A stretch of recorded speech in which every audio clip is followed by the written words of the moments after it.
తాకట్లో ఉన్న మీ బంగారాన్ని విడిపించి ఆ రోజు ఆన్లైన్ రేటుకి కొంటాం. Sharma gold company. శ్రీ గురుభ్యో నమః. శ్రీమాత్రే నమః. శ్రీ కళ్యాణ గుణావహం రిపుహరం దుస్వప్న దోషాపహం గంగా స్నాన విశేష పుణ్యఫలదం గోదాన తుల్యం నృణాం ఆయుర్వృద్ధిదముత్తమం శుభకరం సంతాన సౌభాగ్యదం నానాకర్మసు సాధనం సముచితం పంచాంగమాకర్ణ్యతాం. శ్రీ గురుభ్యో నమః. శ్రీమాత్రే నమః. సనాతన ధర్మ బంధువులందరికీ, తెలుగువారందరికీ కూడా శ్రీ విశ్వావసు నామ సంవత్సర ఉగాది శుభాకాంక్షలు. ఇక ఈ సంవత్సరము రాజాది నవనాయకులు ఎలా ఉన్నారో తెలుసుకుందాము. రాజు రవి అవుతే కనుక ఎలా ఉంటుంది తెలుసుకుందాం. అన్యోన్య వైరం క్షితిపాలకానాం నాత్యంబు ముంచంతి బలహకాశ్చ భూపాద్భయం శస్త్రభయం ప్రజానాం చోరాగ్నిబాధాబ్ధపతే దినేశే. ఇది బాగా గుర్తుపెట్టుకోండి. అన్యోన్య వైరం క్షితిపాలకానం. ఇప్పుడు ఎవరైతే ఎమ్మెల్యేలు ఉంటారో వీళ్ళకి ఒక్కోళ్ళకి వైరం ఏర్పడుతుంది. సో రాజులకి వైరం ఏర్పడుతుంది. ఇప్పుడు మనకున్న రాజులు ఎవరు అంటే మన ఎమ్మెల్యేలే. సో వీళ్ళకి ఒక్కోళ్ళకి పడదు, వైరం ఏర్పడుతుంది. ఆ విధంగా క్షితిపాలకు అంటే ఈ యొక్క ఎమ్మెల్యేలకు తర్వాత ఈ నాయకులకు ఎవరికైతే వాళ్ళకి మధ్యన వైరం ఏర్పడి సో వాళ్ళు ఒకరినొకరు సహకరించుకోకుండా ఒక్కోళ్ళ మీద ఒక్కోళ్ళు చేసుకుంటూ ప్రజలకి ఏదైతే రావాలో అది రాకుండా వాళ్లకు వాళ్ళే కొట్టుకొని వాళ్ళు తీసుకునే ప్రయత్నాలు చేస్తారు. నాత్యంబు ముంచంతి బలహకాశ్చ. మేఘాలు పూర్తిగా వర్షాన్ని ఇవ్వవు. వస్తాయి, నీళ్ళని తీసుకొని వస్తాయి కానీ పూర్తిగా నీటిని ఇవ్వవు. అంటే గర్జించే మేఘాలే వస్తాయి. పడితే అతివృష్టి, లేకపోతే అనావృష్టి. ఈసారి వర్షం పడితే కంటిన్యూగా 3 రోజులు 4 రోజులు వర్షం పడుతుంది. మళ్ళీ గ్యాప్ వచ్చింది అని అంటే 10-15 రోజులు గ్యాప్ వస్తుంది. ఇలా వర్షాలు పడతాయి. భూపాత్ భయం శస్త్ర భయం. అంటే ప్రజలకేం జరుగుతుంది అని అంటే భూపాత్ అంటే రాజుల నుంచి భయం ఏర్పడుతుంది. అంటే ఏదైనా సరే గట్టిగా మాట్లాడదామన్నా కేసులు పెట్టేస్తారు.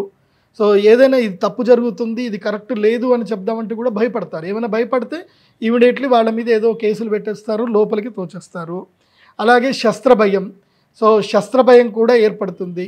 ఈ దెబ్బలు తాకడము, తర్వాత యుద్ధాలంటే ఇక్కడ మన దేశంలో అయితే యుద్ధాలు లేవు కానీ శస్త్ర భయం అంటే ముఖ్యంగా ఈ శస్త్రాలతోటి ఇంటర్నల్గా ప్రజల్లో చెప్తున్నాయి కదా. ఈ సంవత్సరం ఎట్లా అంటే ప్రజల్లో తీవ్రమైనటువంటి ఆసక్తి పెరుగుతుంది.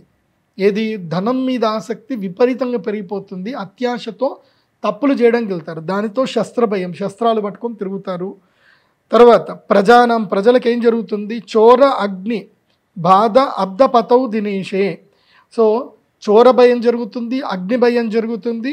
ఇది ఎవరికి అనంటే అబ్ధపతౌ అంటే ఈ సంవత్సరానికి రాజు ఎవరు అంటే సూర్యగ్రహం రాజు కాబట్టి సూర్యుడు రాజు అవుతే ఇలా ఉంటుంది అని చెప్పడం జరుగుతుంది. ఇక మంత్రి చంద్రుడు అవుతున్నాడు. చంద్రగ్రహం మంత్రి అవుతే ఏమవుతుంది? సోమే ప్రధానేభ్యుదయం ప్రజంతి ప్రజామహీషా బహుదా చ వృష్టి శాలిక్షు గోధూమ గవాం వివృద్ధిర్ యజ్ఞక్రియాం నిరత ద్విజాస్యు అని చెప్పారు. సోమే ప్రధాని అంటే సోముడు అంటే చంద్రుడు ప్రధానమంత్రి అవ్వటం వలన ఏం జరుగుతుందంటే అభ్యుదయం ప్రజంతి. ప్రజలు అభ్యుదయం వైపు ముందుకెళ్తారు. కొంచెము సనాతన ధర్మం మీద జ్ఞానం పెంచుకుంటారు. ఏది తప్పు ఏది ఒప్పు అనే దాని గురించి ప్రజలు అవగాహనకు వస్తారు. ప్రజామహీషా బహుదాచ వృష్టి. మహీషా అంటే ఈ యొక్క రాజులు కూడా చక్కగా వాళ్ళు సంపద సమకూర్చుకుంటారు. అలాగే ప్రజలు ఎక్కువగా భూమిని కొనుక్కోవడానికి ఎక్కువగా ఇష్టపడతారు. బహుదాచ వృష్టి. ఈ సంవత్సరము శ్రావణ మాసములో భాద్రపద మాసంలో మంచి వర్షాలు ఉన్నాయి. శాలీక్షు గోధూమ గవాన్ వివృద్ధి. కాబట్టి ఈ సంవత్సరము గోధుమలకి అదేవిధంగా బియ్యమునకి చక్కని వృద్ధి ఉంటుంది. ధనము కూడా ఎక్కువగా వచ్చే అవకాశం ఉంటుంది. డిమాండ్ తగ్గట్టుగా మాత్రం పంటలు ఈ సంవత్సరం సరిగ్గా పండవు. కాబట్టి ఈ సంవత్సరము వరి పండించేటువంటి రైతులకు మాత్రం లాభం వస్తుంది. నాకు తెలిసి ఈ సంవత్సరం క్వింటాల్కి 7,200కి పైగా ధర వచ్చే అవకాశం ఉంటుంది. రైతులు ఎవ్వరూ తొందరపడకండి. ఈ సంవత్సరము వరి పండించే రైతులు, ముఖ్యంగా తెలంగాణ, అదేవిధంగా కోస్తాంధ్ర రైతులు, ఎందుకోసమంటే ఈ భారతదేశానికి మొత్తం కూడా దాదాపుగా 32% బియ్యాన్ని ఇస్తున్నటువంటి రాష్ట్రం ఏది అని అంటే అది మన తెలుగు రాష్ట్రాలే. మన తెలుగు రాష్ట్రాల నుంచి సమస్త భారతదేశానికి బియ్యం పోతుంది. ఆ తర్వాత స్థానము లోపల బెంగాలు, ఆ తర్వాత ఒడిస్సా, ఆ తర్వాత మహారాష్ట్ర లాంటి స్థానాలు వస్తున్నాయి. కాబట్టి ఈ సంవత్సరము చక్కగా వరి పండించేటువంటి రైతులకు మాత్రం క్వింటాల్కి 7,200 నుంచి 7,500కి పైగానే వచ్చే అవకాశం ఉంటుంది.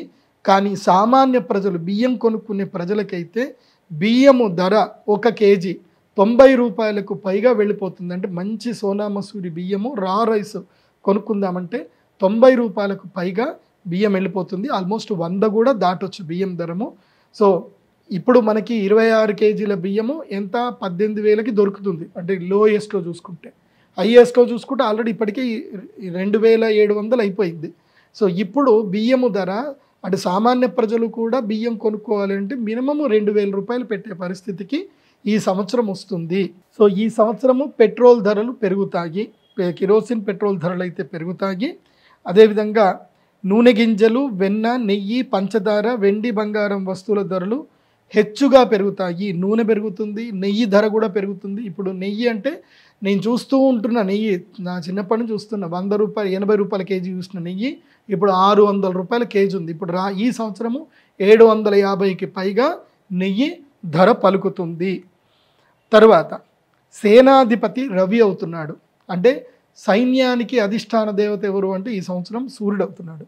అన్యోన్య యుద్ధం ధరణీశ్వరానాం అల్పాంబుదా వారి ధరాసవాతాః రక్తాని సస్యాని ఫలంతి భూమో సైన్యాధిపతే దివసేశ్వరస్య. చెప్పాను కదా, అన్యోన్య యుద్ధం ధరణీశ్వరాణం. ఎవరైతే ఈ స్టేట్కి ఆ స్టేట్కి, ఆ స్టేట్కి ఈ స్టేట్కి కొట్లాటలు జరుగుతాయి. ఆల్రెడీ ఇప్పుడు ఈ సంవత్సరం ఏంటంటే భారతదేశం 2 ముక్కలు అయ్యేటట్టుగా తీర్మానాలు ఏర్పడతాయి. ఇది భారతదేశానికి ఇది మంచి సమయము కాదు. ఈ సంవత్సరం ఏం జరుగుతుంది అంటే దక్షిణ భారతదేశంలో ఉన్న నాయకులందరూ కూడా కలిసిపోతారు.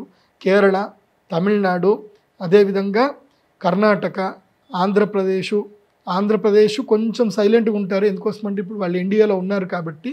కానీ తెలంగాణ ప్రభుత్వము, వీటికి సంబంధించిన నాయకులందరూ కూడా కలిసి మనకి దేశం విడిపోవాలి, భారతదేశము లోపల దక్షిణ భారతదేశం సపరేట్గా కావాలి అని కావాలని చెప్పి ప్రజలని పూర్తిగా పిచ్చోళ్ళని చేయడానికి కావాలని చెప్పి న్యూస్ వైరల్ అవుతుంది. కాబట్టి ప్రజలు ఎవరు కూడా ఈ విషయంలో తొందరపడకూడదు. మీకు ఏమైనా వాట్సాప్ మెసేజ్లు, ఫేస్బుక్ మెసేజ్లు వస్తే ఏవి కూడా ఫార్వర్డ్ చేయకండి.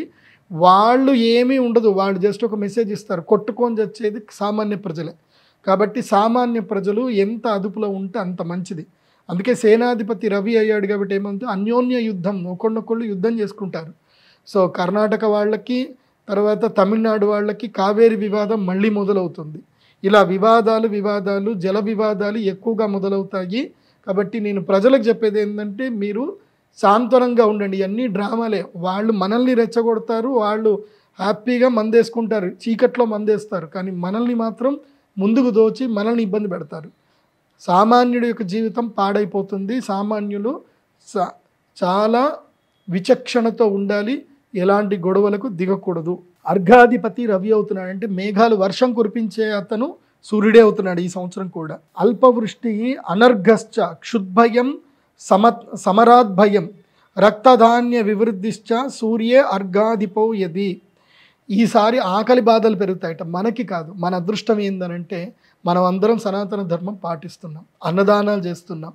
మనం ఎవరం కూడా అన్నం దాచుకోం, అన్నం అందరికీ పెడతాం. కాబట్టి ఎక్కడైతే యజ్ఞ యాగాది కర్మలు జరుగుతాయో, ఎవరైతే పూజాది కార్యక్రమాలు చక్కగా జరుగుతాయో అక్కడైతే ఆకలి బాధలు ఉండవు. కాకపోతే సూర్యుడు వచ్చాడు కదా, సూర్యుడు రాజు కదా, గ్రహరాజు కదా అని రాగానే ఏ దేశాలు అంటే మ్లేచ్ఛ దేశాలు, దుబాయ్ లాంటి దేశంలో అతివృష్టి అనావృష్టిలు జరుగుతాయి. తర్వాత ఏవైతే మ్లేచ్ఛ కంట్రీస్ ఏవైతుందో, ఏవైతే అరబ్ కంట్రీస్లలో కరువు ఏర్పడుతుంది. అదేవిధంగా యూరప్ లాంటి దేశములో, యూకే లాంటి దేశాలలో కూడా ఆకలి బాధలు పెరుగుతాయి. ఆఫ్రికా లాంటి దేశంలో అయితే విపరీతంగా ఆకలి బాధతోటి మనుషులు ఒకరినొకరు కొట్టుకునేంత స్థాయికి వెళ్ళిపోతుంది. అలా విపరీతమైన స్థాయికి వెళుతుంది. ఎక్కడెక్కడైతే గనక అన్యాయాలు అక్రమాలు జరుగుతాయో అక్కడ ఈ పరిస్థితి ఉంటుంది. ఏం పరిస్థితి అంటే అల్పవృష్టి, వర్షాలు తక్కువగా పడతాయి, అనర్గశ్చ, సో ఏదైతే కరువు ఏర్పడుతుంది, క్షుద్భయం, ఆకలి బాధలు ఉంటాయి. ఎక్కడైతే అన్యాయము ఉంటుందో నేను మొదలే చెప్పాను, అది చూడండి. నెక్స్ట్ మేఘాధిపతి కూడా రవి అవుతున్నాడు. మేఘాధిపతి రవి అవ్వడం వలన ఏంటంటే ఏంది, మహద్భయం ఫలం స్వప్నం వర్షం స్యాత్ ఖండమాంతరే రక్తసస్యం సుఫలితం సూర్యే మేఘాధిపే సతి. ఈ సంవత్సరము రక్త సస్యాలు బాగా పండుతాయి. అంటే కందిపప్పు, ఏవైతే ఎరుపు వర్ణంలో ఉండేటువంటి ధాన్యాలన్నీ బాగా పండుతాయి ఈ సంవత్సరము. వాటికి మంచి ధర కూడా వచ్చేటువంటి అవకాశం ఉంటుంది. మహద్భయం ఫలం స్వప్నం, ఏమైతే కనుక మహద్భయం అని అంటే గర్జించే మేఘాలు వస్తాయి. కురిపిస్తే 3 రోజులు కంటిన్యూ వర్షం కురుస్తుంది, మళ్ళీ ఒక 6 రోజులు గ్యాప్ ఇస్తుంది. ఇలా 3-6 3-6 చొప్పున వెళుతుంది. గ్యాప్ ఎక్కువగా వస్తుంది, వర్షం పడితే ఒకే రోజు పడుతుంది. ముఖ్యంగా భాగ్యనగరంలో ఉండేటువంటి వాళ్ళందరికీ చెప్పేది ఏంటంటే మీరు అధికారులని గట్టిగా ప్రశ్నించండి. భాగ్యనగరము అదేవిధంగా విజయవాడ ఏదైతే సిటీలో ఇష్టం వచ్చినట్టు ఇళ్ళు కట్టుకున్నారో డ్రైనేజ్ సిస్టమ్ బాగా చూసుకోండి. ఈ సంవత్సరం మళ్ళీ హైదరాబాద్లో ఈ నీళ్లతో పాటు ఇళ్ళన్నీ మునిగిపోయే పరిస్థితి వస్తుంది. కాబట్టి నేను అధికారులకు ముందే చెప్తున్నాను, నాయకులకు కూడా ముందే చెప్తున్నాను, ముఖ్యమంత్రి గారికి, రేవంత్ రెడ్డి గారికి చెప్తున్నాను, హైదరాబాద్ మీద ఎక్కువగా కాన్సన్ట్రేషన్ చేయండి. ముఖ్యంగా డ్రైనేజ్ సిస్టమ్ మీద కాన్సన్ట్రేషన్ చేయండి. మీకు ఇది ఒక పెద్ద తలనొప్పి అవుతుంది. మళ్ళీ విజయవాడలో ఎట్లయితే పోయిన సంవత్సరం జరిగిందో మళ్ళీ అలాంటి పరిస్థితులు భాగ్యనగరంలో ఏర్పడతాయి. కాబట్టి చాలా జాగ్రత్తగా ముందే మీరు సమీక్ష చేసుకుంటే మంచిది. ఇక పూర్వ సస్యాధిపతి గురువు అవుతున్నాడు. గురువు ఈ సంవత్సరము ధాన్యాలని సస్యాలంటే పంటలన్నిటికీ గురువే నాయకుడు అవుతున్నాడు. కాబట్టి యవగోధూమ చణకాహ ఫలితాస్యు మహీతలే పీతధాత్రి సుఫలితా గురౌ సస్యాధిపే సతి. కాబట్టి ఈ సంవత్సరము యవలు, అసలు యవలంటే చాలామందికి తెలియదు. బియ్యంలోనే ఒక ప్రత్యేకమైనది యవ. కొన్ని ఛానల్స్ చూస్తే తెలుస్తుంది. యవలు అని కొన్ని ఉంటాయి. మనకి పాలేకర్ గారి వ్యవసాయ విధానంలో చూస్తే యవలు తెలుస్తాయి. యవలు చాలా శక్తివంతమైనవి. ఈ సంవత్సరం ప్రజలు ఎక్కువగా యవలు తినడానికి ప్రయత్నం చేయండి. ఎందుకోసమంటే ఈ సంవత్సరం సంతాన వృద్ధి తక్కువగా ఉంటుంది, పురుషుల్లో వంధ్యత్వం ఏర్పడుతుంది. కాబట్టి యవలు చక్కగా పండుతాయి, గోధుమలు బాగా పండుతాయి, శనగలు కూడా బాగా పండుతాయి, పచ్చ జొన్నలు, పెసలు, ఉలవలు బాగా ఫలిస్తాయి. ఇవన్నీ కూడా చక్కగా పండే అవకాశం ఉంటుంది. ఈ సంవత్సరం ఆదిలాబాద్ రైతులకి, పత్తి పండించేటువంటి రైతులకు మాత్రం అదృష్ట యోగం ఉంది. ఈ సంవత్సరం మిరపకాయ పండించే రైతులకు మాత్రం దురదృష్టం ఉంటుంది. రొయ్యలు పండించే రైతులకు కూడా దురదృష్టం ఉంటుంది. బంగారం ధర పెరుగుతుంది. వేరుశనగ పప్పు, తగరము, రబ్బరు, బ్యాంకు వ్యాపార వాటాలు, వస్త్రముల ధరలు మాత్రం పెరుగుతాయి. కాకపోతే సాధారణంగా చెప్పాలి అని అంటే పత్తికి ధర పెరుగుతుంది, వస్త్రాలకు కూడా ధరలు విపరీతంగా పెరుగుతాయి. సో బట్టలు కొనుక్కునే విషయంలో కూడా చాలా ఓపిక పట్టండి, జాగ్రత్త పడండి. అపర సస్యాధిపతి ధాన్యాధిపతి కుజుడయ్యాడు. ఫలంతి శుకధాన్యాన్ని కించిత్ ధాన్యాన్ని యానిచ సురక్త భూమి సుఫలితా భౌమే ధాన్యాధిపేసతి. సో శుకధాన్యములు అంటే ఏమిటంటే కనుక సిరిధాన్యాలు అంటారు. ఈ సిరిధాన్యాలకి ఈ సంవత్సరం మంచి డిమాండ్ పెరుగుతుంది. సిరిధాన్యాలు, ఈ అరిసెలు ఏవైతే చెప్తారో ఈ సిరిధాన్యాలన్నీ కూడా ప్రతి ఒక్క సిరిధాన్యము మినిమం 70 రూపాయలకి కేజీ, మ్యాక్సిమం 300 రూపాయలకు కూడా పోయే అవకాశం ఉంటుంది. కాబట్టి రైతులు సిరిధాన్యాలు పండించే వైపు ఎక్కువగా కాన్సన్ట్రేషన్ చేస్తే ఇంకా మంచిది అని ఆలోచన చేసుకోండి. రసాధిపతి శని అయ్యాడు. తిలమూష కుళుత్తాని కృష్ణధాన్యాన్ని యానిచ కృష్ణభూమిశ్చ ఫలిత మందే సతి రసాధిపే. నువ్వులు, మినుమలు, ఉలవలు మొదలగు నల్లని ధాన్యములు, నల్లని భూములు చక్కగా ఫలిస్తాయి. సో నల్లరేగడి భూముల్లో మంచి పంటలు వస్తాయి ఈ సంవత్సరము. సంతోషంగా నల్లరేగడి భూముల్లో చక్కగా పండించుకోండి. ఇక నీరసాధిపతి బుధుడు అవుతున్నాడు. చిత్ర వస్త్రాధికం చైవ శంఖచందన పూర్వకం అర్ఘవృద్ధి ప్రజాయేత నీరశేషో బుధో యది. చిత్ర వస్త్రములు అంటే ఈ యొక్క ఏవైతే ఇంకా ఉంటాయి కదా డిజైనర్ క్లాత్లు, డిజైనర్ థింగ్స్ అని ఏవైతే ఉంటుందో అంటే మామూలు వస్త్రములు కాకుండా చక్కగా వాటిని డిజైన్ చేసినటువంటి వస్త్రములు, తర్వాత శంఖచందన సుగంధ ద్రవ్యములు, వీటన్నిటికి కూడా చక్కని డిమాండ్ పెరుగుతుంది. అదేవిధంగా ఇవి చేసేటువంటి వ్యాపారస్తులకు కూడా మంచి లాభాలు కలిగేటువంటి అవకాశం ఉంటుంది. ఈ సంవత్సరం ఎలా ఉంది అని అంటే ఒక్కసారి మనం ఏం ఆలోచన చేసుకుంటే, మనము నవనాయకులు కనుక చూస్తే ఈ సంవత్సరంలో నవనాయకుల్లో సూర్యుడే 4 పోర్ట్ఫోలియోస్ తీసుకున్నాడు. ఎవరు? రాజు, తర్వాత సేనాధిపతి, తర్వాత అర్ఘాధిపతి, తర్వాత మేఘాధిపతి. మొత్తం 4టికి రాజే ఉన్నాడు. ఎట్లాగైతే కనుక ఇప్పుడు మనకి ముఖ్యమంత్రులు ఏం చేస్తున్నారు అంటే హోమ్ మినిస్ట్రీ తన దగ్గరే పెట్టుకుంటున్నారు, తర్వాత రెవెన్యూ మినిస్ట్రీ తన దగ్గర పెట్టుకుంటున్నారు. ఇలా అన్నీ తన దగ్గర పెట్టుకుంటారనమాట. ఎందుకోసమంటే అన్ని కంట్రోల్లో ఉండాలి కదా అని చెప్పి. అట్లాగే ఈ సంవత్సరం రవి అయినటువంటి రాజే అన్నీ తన కంట్రోల్లోనే పెట్టుకున్నారు. అలాగే ఈ సంవత్సరము మొత్తం పాపులే. నవనాయకుల్లో ఒక్క గురుగ్రహం తప్ప, ఒక గురుగ్రహం సస్యాధిపతి తప్ప 8 మంది నాయకులు, 9 మందిలో 8 మంది పాపులే ఉన్నారు. ఒక్క గురుగ్రహం మాత్రమే బాగా ఉన్నాడు. కాబట్టి ఈ సంవత్సరం నేను మొత్తం మీద చెప్పేది ఏంటంటే, ప్రతి రూపాయి ఖర్చు చేసే ముందు చాలా జాగ్రత్తగా ఖర్చు చేయండి. డబ్బు పోయిందా తిరిగి రాదు. ఇంకొక చాలా ముఖ్యమైన విషయం చెప్తున్నాను, ఈ సంవత్సరం వినండి ప్రజలారా. ఈ సంవత్సరము పాపులు అధికమవ్వడం మూలాన స్త్రీలకి అరిష్టము ఉంది. ఈ సంవత్సరము పాప పురుషుడు స్త్రీల మీద, బంగారము మీద పాప పురుషుడు వస్తున్నాడు. కాబట్టి ముఖ్యంగా ఆడపిల్లలు, నేను బాగా చెప్తున్నాను, బాగా గుర్తుపెట్టుకోండి. మీరు కోర్టు సినిమా చూసారో లేదో తెలియదు కానీ ఆ సినిమాకి సంబంధించి నాకు కొన్ని విషయాలు తెలిసాయి. ఆ సినిమాలో ఎవరైతే శివాజీ చేసిన క్యారెక్టరే కరెక్ట్ అన్నట్టుగా చాలామంది కూడా స్టాంప్ వేస్తున్నారు. ఎందుకోసమంటే సమాజములో ఆడపిల్లల పైన వివక్ష ఎక్కువగా అవుతుంది. ఈ యొక్క దుర్మార్గులు ఆడపిల్లల్ని వలలో వేసుకునే ప్రయత్నాలు చేస్తున్నారు.